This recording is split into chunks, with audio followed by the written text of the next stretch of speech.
The Christed men represent the next step in the phylogenetic evolutionary process that we have briefly described. They represent the so-called fifth element, or quintessence.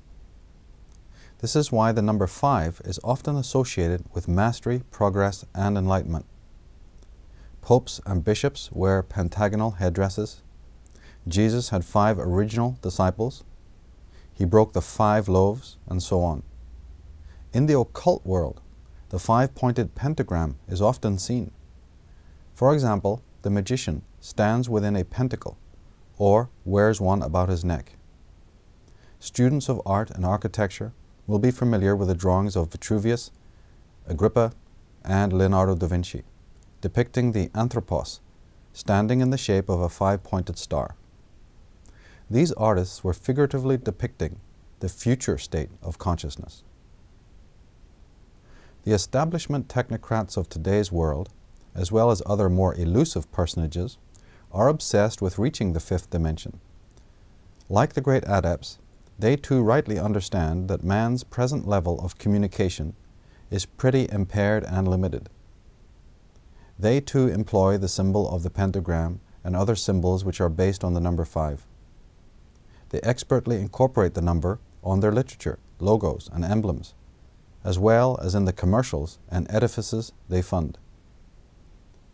If you proceed to the text tour, to the page entitled The Fifth Element, you will see some visual examples of corporate symbolism relating to the number 5. The technocrats erroneously believe that the quintessential stage of consciousness can be artificially actualized. They believe it can be reached by way of human effort and technology.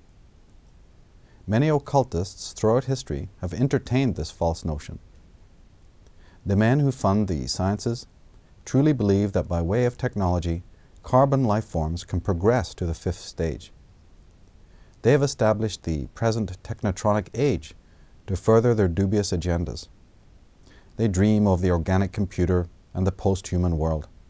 They look forward to the perfectly controlled global village in which Cybermen and androids replace problematic humans. They use the symbol of the pentagram to represent this cybernetic New World Order. And they've spent billions on various necromantic experiments and on the many think tanks and technical corporations that work to bring the technotronic dystopia into being. These corporations and organizations include Sun Microsystems, Microsoft, Apple, Xerox, Intel, Xilinx, NEC, MIT, CIT, SRI, NASA, the Hoover Institute, the Pentagon, Laurel, and Genentech, and so on. Of course, man cannot artificially evolve.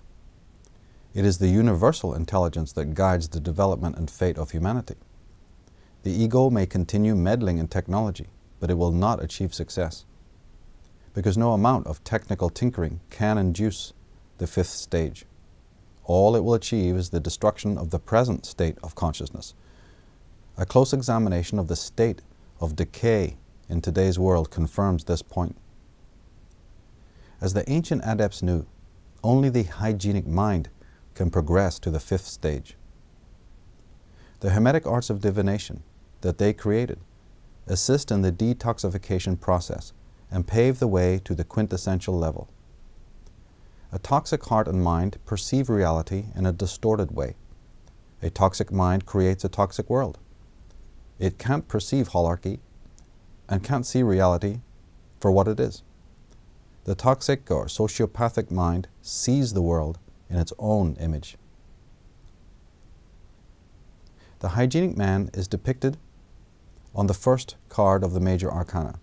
He is the true magician who understands that the pentagram represents the organic process towards self-realization, not the technological one.